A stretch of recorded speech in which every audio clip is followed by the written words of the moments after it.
छत्तीसगढ़, राजस्थान, तेलंगाना और मिजोरम में हुए चुनावों के बाद पूरा देश 3 दिसंबर को होने वाली मतगणना का इंतजार कर रहा है। और इस बीच चुनाव आयोग ने बड़ा फैसला लेते हुए मिजोरम में चुनाव रिजल्ट की तारीख बदल दी है। अब यहां 3 दिसंबर की जगह 4 दिसंबर को मतगणना होगी। बता दें कि मतदान से पहले ही मिजोरम में मतगणना की तारीख बदलने की मांग लंबे समय से हो रही थी। इसे लेकर सभी पार्टियां एकमत नजर आई थी। मांग करने वाले सियासी दलों का ये कहना था कि रविवार को ईसाइयों का पवित्र दिन होता है, इसलिए ईसाई समुदाय बहुल राज्य मिजोरम में मतगणना की तारीख बदली जानी चाहिए। इस मांग पर बीजेपी, कांग्रेस और सत्ताधारी एमएनएफ सहित सभी राजनीतिक दल राजी हो गए थे। और बात करें मध्य प्रदेश और छत्तीसगढ़ की, तो दोनों राज्यों में मतगणना की पूरी तैयारियां हो चुकी हैं। दोनों प्रदेशों में सुरक्षा के पुख्ता इंतजाम कर लिए गए। इसके साथ ही मतगणना को लेकर आज पार्टी एजेंट को ट्रेनिंग भी दी जाएगी। यानी कल सुबह से बीजेपी कांग्रेस का वॉर रूम अलर्ट हो जाएगा।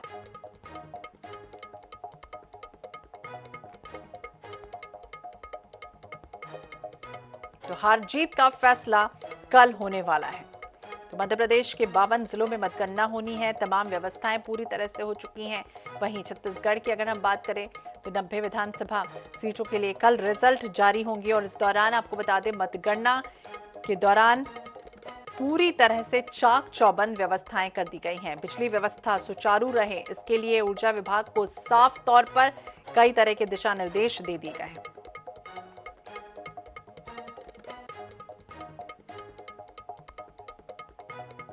और ज्यादा जानकारी के लिए बात करेंगे, दो सहयोगी हमारे साथ अलग अलग जगहों से जुड़ गए, उनसे जानने की कोशिश करते हैं। हमारे साथ संजय साहू जबलपुर से हैं, हमारे साथ जीवनानंद हलदर है जगदलपुर से। तो सबसे पहले जीवनानंद, आपका ही रुख करेंगे। जगदलपुर की अगर बात करें, बस्तर संभाग, और ऐसे में खास तौर से सत्ता की चाबी से कहा जाता है छत्तीसगढ़ की, और इस वजह से अगर हम बात करें तो साफ तौर पर यहाँ ज्यादा फोकस है। और ऐसे में तमाम तैयारियां किस तरह से हो चुकी हैं?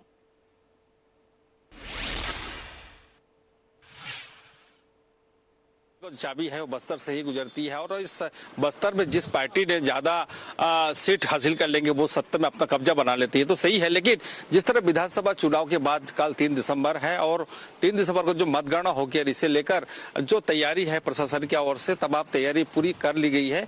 और कल ठीक 8 बजे से यह मतगणना शुरू हो जाएगी। और बस्तर जिले की बात करें, जगदलपुर, चित्रकूट और बस्तर तीनों विधानसभा की जो मतगणना है, ये शासकीय जो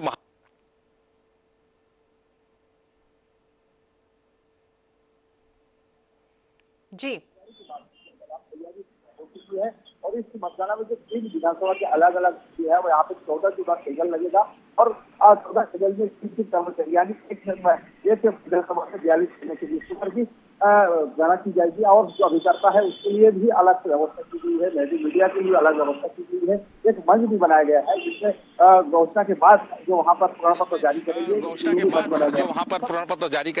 लिए भी मंच बनाया गया है। सबसे खास बात यह है, आपको बता देना चाहूंगा कि कल जो मतगणना होगी बस्तर में, ये पूरी मतगणना जो है ना, यहाँ के जो महिला है वो महिला ने मतगणना करेगी। और इसे लेकर एक अलग से तैयारी जो है वो कर ली गई है। तो निश्चित रूप से कल का दिन बहुत अहम है। और कल सबसे पहले जो डाक मत पत्र है वो अब वर्तमान में ट्रेजरी में जमा है। कल सुबह 5 बजे उसे कलेक्टेट से रवाना की जाएगी और स्ट्रांग रूम में आ जाएगा। और वहां से 8 बजे जो डाक मत पेटी है उसे खुला जाएगा। उसके बाद 8:30 बजे ईवीएम मशीन है उनका मतगणना शुरू हो जाएगी। तो कुल मिला के कहा जा सकता है कि जिस तरह से तैयारी करना चाहिए था, चाक चौबंद व्यवस्था की गई, सुरक्षा का पुख्ता इंतजाम आता है। वही कल जिस प्रकार की जो जिला निर्वाचन अधिकारी ने एक आदेश जारी किया है कि जो स्ट्रांग रूम में जब मतगणना होगी, अभिकर्ता या अन्य कर्मचारी है उन्हें कुछ प्रतिबंधित जो सामग्री है उससे ले जाना वर्जित है। जिस पर इलेक्ट्रॉनिक डिवाइस है या मोबाइल है या उसके बाद जो ज्वलनशील पदार्थ है उसे लेकर जाना वर्जित है। और इसी को देखते हुए तमाम एक आदेश भी जारी की गई है। और कल शुष्क दिवस भी है। तो कुल मिलाकर कहा जाएगा बस्तर में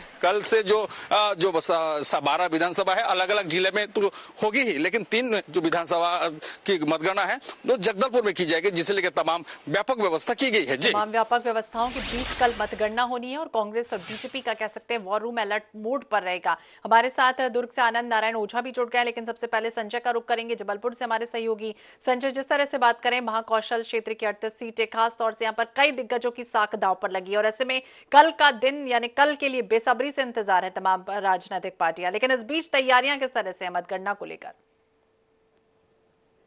जी बिल्कुल, बात करें जबलपुर ही ने अपन संपूर्ण महाकौशल की, तो महाकौशल में जो है पूरा दामोदर मध्य प्रदेश का रहेगा और यही दामोदर जो है कल देखने को मिलेगा, क्योंकि यहाँ पर जो है वो लगभग 4 ऐसे दिग्गज हैं जिनकी साख जो है वो दांव पर लगी हुई है। हालांकि हम जबलपुर की बात करें तो जबलपुर में मतगणना की तैयारियां जो है वो पूर्ण कर ली गई हैं। आज जो है वो प्रशिक्षण जो कार्यकर्ता हैं जो मतगणना स्थल पर पहुंचेंगे प्रत्याशियों के, उनको प्रशिक्षण दिया जाएगा। तो कह सकते हैं उनका आना भी शुरू हो चुका है। तो देख सकते हैं कि यहाँ पर जो है जो प्रत्याशी हैं उनको किस प्रकार से प्रशिक्षण दिया जाएगा, उसकी तैयारियां जो है व्यापक रूप से यहाँ पर की जा रही हैं।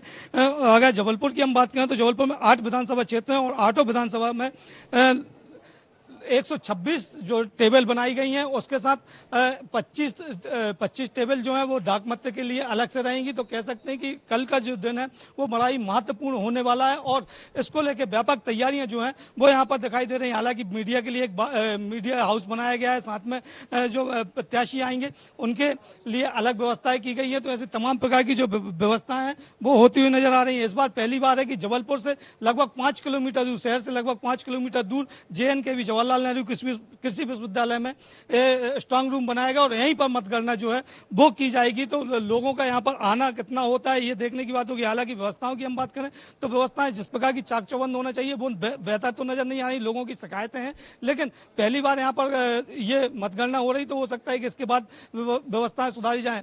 अगर हम बात करें 8 विधानसभा की, तो 8 विधानसभा में 83 जो प्रत्याशी हैं उनका भाग्य का फैसला कल होगा और कल जैसे ही सुबह 7 बजे स्ट्रांग रूम खुलेगा उसके बाद से मतगणना शुरू हो जाएगी। तो कह सकते हैं कि इस बार जो है व्यवस्थाएं जो है चाक चौबंद, हालांकि पुलिस प्रशासन की व्यवस्था यहाँ पर पूरी तरह चाक चौबंद नजर आ रही है और लोगों को जो समझाइश देना है वो समझाइश तमाम तरह की समझाइश के बीच कल मतगणना होनी है और इसकी तैयारियां पूरी तरह से जोर शोर से शुरू हो चुकी है। हमारे साथ दुर्ग से आनंद नारायण ओझा भी हैं। आनंद, आपकी भी बात करना चाहें तो किस तरह से तैयारियां हैं, क्योंकि इस बार ये भी कहा जा रहा है कि सुबह 5 बजे तक तो कर्मचारियों को ये तक नहीं पता होगा कि कौन से टेबल में आपको बैठकर मतगणना करनी है।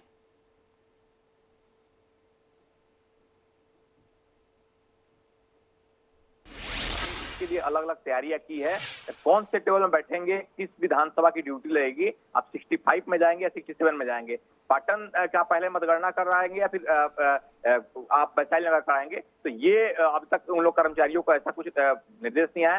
साफ तौर पे जो मुख्य निर्वाचन अधिकारी हैं कलेक्टर वो और साथ में जो अपर कलेक्टर हैं वो बताएंगे। सुबह जब 7 बजे फॉलिंग होगी और जब यहाँ डाक मत पत्र की गिनती शुरू होगी तो उस दौरान बताया जाएगा कि आपको यहाँ ड्यूटी लगी है। सबसे पहले आपको बता दूं कि भिलाई नगर विधानसभा के रिजल्ट आना शुरू होंगे 12 बजे, 11 बजे, उसके बाद 12 बजे, मतलब 1 बजे तक आंकड़ा साफ हो जाएगा। पीछे देखिए, पिछले बार यहीं से मुख्यमंत्री भूपेश बघेल साहब पहले विधायक बने और प्रमाण पत्र लिए। वो जो आ रहे हैं सामने देखिए SDM मैडम आ रहे हैं, आबकारी विभाग के अधिकारी हैं और चूंकि जांच चल रही है और SF की कंपनियां लगी हुई है, BSF है और उसके अलावा अन्य जो फोर्स हैं वो लगी हुई है ताकि किसी प्रकार का कोताही ना सुरक्षा में बरती जा सके और आरोप प्रत्यारोप ना हो। अब देखिए लगातार अधिकारी यहाँ पर आ रहे हैं, जा रहे हैं और जो लाइट वाइट की व्यवस्था है ताकि अगर मान लीजिए अचानक लाइट गोल हो जाता है, ये लगता है कि लाइट गोल करके आप कहीं प्रभावित कर रहे हैं गिनती को, तो उसके लिए जस्ट हमारे प्रदीप सहयोगी पीछे दिखाना चाहूंगा ताकि जनरेटर की व्यवस्था की गई है बड़े स्तर पे। जहां तक शंकराचार्य कॉलेज का गेट है और तीनों गेट है, उसके अलावा जनरेटर और जो अन्य माध्यम हो सकते हैं जो कि काउंटिंग में प्रभावित ना हो उसकी व्यवस्था की गई है। इस प्रकार से पहले ही बीजेपी आरोप लगाते रही कि कांग्रेस चुनाव प्रभावित कर रही है और कांग्रेस आरोप लगाते रही है कि बीजेपी को प्रभावित कर रही है। तो इन आरोपों से बचने के लिए अधिकारी तो कई तरह के आरोप लगेंगे लेकिन उससे बचने के लिए तैयारियां पूरी तरह से पुरजोर हो चुकी हैं। जीवानंद का एक बार फिर से रुख करते हैं। जीवानंद, बस्तर की बात करें तो कल सबसे पहले बैलेट पेपर की काउंटिंग होगी और उसके बाद अगर हम समझे तो किस तरह से काउंटिंग होगी, कहां से कितने राउंड में टेबल बनाए गए हैं और किस तरह से शुरुआत होगी? जी निश्चित रूप से देखिए, कल जिस तरह से जो निर्देश मिला है उसके तहत जो कल 5 बजे जो स्ट्रांग रूम ट्रेजरी से जो मतपेटी है वो स्ट्रांग रूम में पहुंच जाएगा। स्ट्रांग रूम जो कन्या महाविद्यालय वहां पहुंचेगा और वहां 5:30 बजे तक पहुंचेंगे। उसके बाद 8 बजे डाक मतपेटी खुला जाएगा और मतगणना शुरू हो जाएगा। और तीनों विधानसभा की अगर बात की जाए, तीनों विधानसभा में 14 टेबल लगाए गए हैं और इस 14 टेबल में अगर बस्तर की बात की जाए, बस्तर में 16 राउंड के भीतर ही उसको मतगणना संपन्न होगी। वही चित्रकूट में 17 17 राउंड और जो जगदलपुर विधानसभा है वो 18 राउंड, यानी कुल मिला के कहा जाए तो कल 2 बजे के भीतर पूरी जो परिणाम साफ हो जाएगा और इसे लेकर तमाम तैयारी की गई है। और जिस तरह से यहाँ की व्यवस्था की अगर बात करें, यहाँ की व्यवस्था पुख्ता इंतजाम किया ही है, लेकिन यहाँ के जो कर्मचारी जिसे लगाए गए ड्यूटी में, जो महिला कर्मचारी है, पहली बार पूरा बस्तर संभाग में एक ऐसी मतगणना के क्षेत्र है जहाँ पे सभी मतगणना कार्य जो यहाँ के महिला ये करेंगी और ये सबसे बड़ी अपडेट है। और इसके लिए जो एग्जिट है और निकासी जो गेट है वो अलग अलग जगह बनाए गए। जो मैं जिस गेट में मैं मौजूद हूँ, यहाँ से जो बस्तर के जो जगदलपुर के मतगणना है वहाँ के जो कर्मचारी है, वहाँ के अभिकर्ता इस मतगणना से प्रवेश करेंगे। और इसके जस्ट पीछे में एक और गेट है जिसमें बस्तर और चित्रकूट के जो अभिकर्ता है वो प्रवेश करेंगे और इस प्रवेश के दरमियान जो वहाँ का सुरक्षा कर्मी रहेगा उन्हें चेक किया जाएगा। किसी प्रकार अनाधिकृत रूप से कोई तो प्रवेश नहीं कर रहा है, किसी प्रकार ज्वलनशील पदार्थ या कोई इलेक्ट्रॉनिक डिवाइस या मोबाइल को लेकर तो प्रवेश नहीं कर रहा है। ये तमाम तरीके चेक की जाएगी और यहाँ पर आर्मर्स गार्ड भी लगाए गए। आप देख सकते हैं यहाँ पे जो पुलिस फोर्स है यहाँ पे लगाया गया है। और खासतौर पर कल जिस तरह से एक बात सामने यह है कि जब अंदर में जब काउंटिंग होगा उस काउंटिंग के भीतर किसी प्रकार की कोई वर्दीधारी जो लोग है वो वहां पर प्रवेश वर्जित है। तो कुल मिला कहा जा सकता है कि कल का दिन बहुत अहम है, कल का दिन बेहद खास है और वो घड़ी भी आ चुकी है क्योंकि टकटकी लगाए सब देखेंगे ही और NH 24/7 पर हम पल पल की तस्वीरें लगातार आपको दिखाते रहेंगे।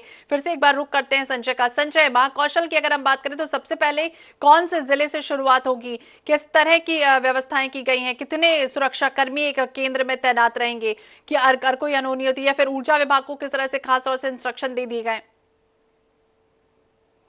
जी बिल्कुल, अगर हम बात करें सबसे पहले मतगणना की तो 8 विधानसभाओं के लिए 8 कक्ष अलग अलग बनाए गए हैं और सुबह 7 बजे से सभी जगह एक साथ मतगणना का जो है वो सिलसिला प्रारंभ हो जाएगा और इसके लिए व्यापक चाक चौबंद व्यवस्था जो है वो की गई है। 5000 की संख्या में जो है सुरक्षा बल यहाँ पर लगाया गया है, अलग अलग थानों से उनको तैनात किया गया है। साथ में जो रिजर्व सुरक्षा फोर्स होती है उसको यहाँ पर लगाया गया है तो किसी भी प्रकार की कोई परिंदा पर न मार सके। और अन्य चीजें जो है यहाँ CCTV कैमरे, सबसे अहम बात यह है कि जो स्ट्रांग रूम है उसको CCTV कैमरे से कैद किया गया था तो वो CCTV कैमरों को चारों तरफ लगाया गया है और किसी प्रकार की कोई अनहोनी ना हो इसके लिए व्यापक प्रबंध जो है यहाँ पर किया गया है। हालांकि यहाँ पर नो फ्लाई जोन का भी बनाया गया है कि नो फ्लाई जोन रखा गया है। साथ में चूंकि व्यापक स्वरूप इसका बनाया गया है तो उसको लेके एक विशेष खास तैयारी जो है जिला प्रशासन द्वारा की गई है। तो कह सकते हैं कि इस बार जो है मतगणना आज जो विधानसभा है बिल्कुल 8 बजे से शुरू हो जाएगी मतगणना और पूरी तरह से चाक चौबंद सुरक्षा व्यवस्था के बीच होगी।